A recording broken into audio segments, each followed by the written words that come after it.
भाजप आमदार पराग अळवणी यांच्या मुलीचं मुंबईतल्या एका पंचतारांकित हॉटेलमध्ये लग्न पार पडलं. पण हा लग्न सोहळा चर्चेत आला तो वेगळ्याच कारणाने. या लग्न सोहळ्याला राज्याचे मंत्री आणि भाजपचे नेते चंद्रकांत पाटील हे उपस्थित होते. यासोबतच या लग्नाला उद्धव ठाकरे, मिलिंद नार्वेकर आणि विनायक राऊत अशा ठाकरे गटाच्या नेत्यांनीही हजेरी लावली होती. लग्न समारंभात असे भाजप आणि ठाकरे गटाचे नेते एकत्र आल्याने सर्वांच्या भुवया उंचवल्या.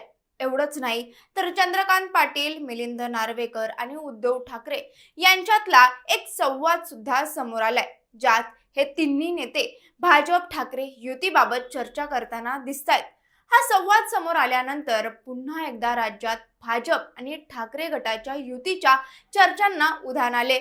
त्यामुळे भाजप आणि ठाकरे गटाचं नेमकं चाललंय तरी काय आणि अशा चर्चा का होऊ लागल्यात याचाच आढावा आता आपण घेऊया. नमस्कार, मी शिवानी लकडे. आपण पाहत आहात पॉलिटिकल महाराष्ट्र. शिवसेना पक्ष फुटल्यानंतर उद्धव ठाकरेंनी भाजप सहित देवेंद्र फडणवीस यांच्यावर जोरदार टीका केली होती. न्यायालयाने पक्ष आणि चिन्ह शिंदेंना दिल्यावर ठाकरे हा फक्त एक गटच झाला.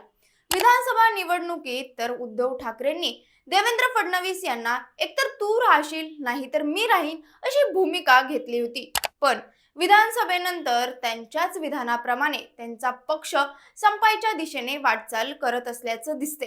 उद्धव ठाकरे यांना कार्यकर्त्यांपासून ते अगदी निष्ठावंत कार्यकर्त्यांपर्यंत सगळेच सोडून चालले.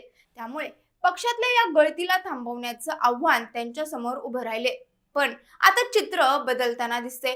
मागील काही दिवसांपासून राज्यात ठाकरे गट आणि भाजपचे पुन्हा युती होणार असल्याच्या चर्चा सुरू झाल्यात आणि याचं कारण म्हणजे भाजपच्या नेत्यांशी होत असलेल्या भेटीगाठी आणि देवेंद्र फडणवीसांचं होत असलेलं कौतुक.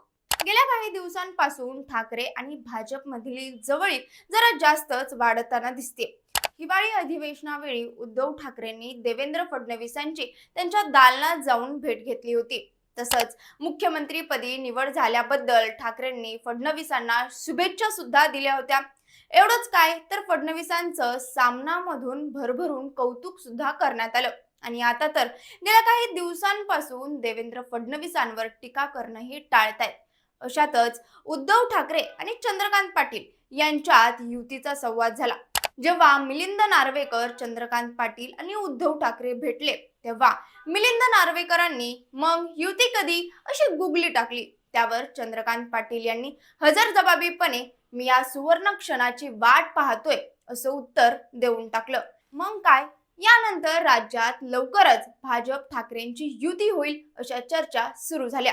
आता विशेष म्हणजे आजच्याच पत्रकार परिषदेत खासदार संजय राऊत यांना याबद्दल जेव्हा प्रश्न विचारण्यात आला तेव्हा त्यांनी युतीच्या घडामोडींना पूरक ठरतील अशीच प्रतिक्रिया दिली. येत्या काळात काही घडामोडी घडणार आहेत, आम्ही त्यावर लक्ष ठेवून आहोत. शिवसेना उभाटामधील अनेक लोकांना युती व्हावी असं वाटतं असं संजय राऊत म्हणालेत. थोडक्यात उद्धव ठाकरे यांच्या पक्षाला आधीच गळती लागली. जे पक्ष सोडतायत ते एकतर शिंदे सेनेत तरी जातायत नाहीतर भाजपमध्ये तरी जातायत. यात पण एक गोष्ट लक्षात घेण्यासारखी आहे, ती म्हणजे विधानसभेचा निकाल लागल्यापासून भाजप आणि शिंदे गटात सुद्धा काही आलबेल दिसत नाहीये. आधी मुख्यमंत्रीवरून, नंतर गृहमंत्रीवरून आणि आता पालकमंत्रीवरून वाद सुरू आहे. त्यामुळे भाजपला जर शिवसेना पाहिजेच असेल तर ते ठाकरेंची असो किंवा शिंदेंची, हे दोन्ही पर्याय सध्या तरी त्यांच्या समोर खुले. शेवटचा सत्तेचा बुरुज म्हणजेच मुंबई महापालिका वाचवण्यासाठी उद्धव ठाकरे जीवाचं रान करणार हे नक्की. आणि त्यांचं हेच जहाज वाचवण्यासाठी भाजपशी जवळीक साधत असल्याचं बोललं जाते. उद्धव ठाकरेंची ताकद ही फक्त मुंबई पुरतीच आहे, बाकी महाराष्ट्रात ते जास्त लक्ष देत नाहीत अशी तक्रार स्वतः त्यांच्या पक्षातलेच कार्यकर्ते करतात. त्यामुळे उद्धव ठाकरे भविष्यात भाजप सोबत जाऊ शकतात अशी दाट शक्यता वर्तवण्यात येते. सध्या आपण इथेच थांबतोय, पण उद्धव ठाकरे जर भाजप सोबत गेले तर शिंदे सेनेचे काय होणार यावर तुम्हाला काय वाटतं हे आम्हाला कमेंट करून नक्की सांगा. आणि अशा ताज्या बातम्यांच्या व्हिडिओ अपडेटसाठी पॉलिटिकल महाराष्ट्र या पेजला लाईक करा, फॉलो करा. धन्यवाद.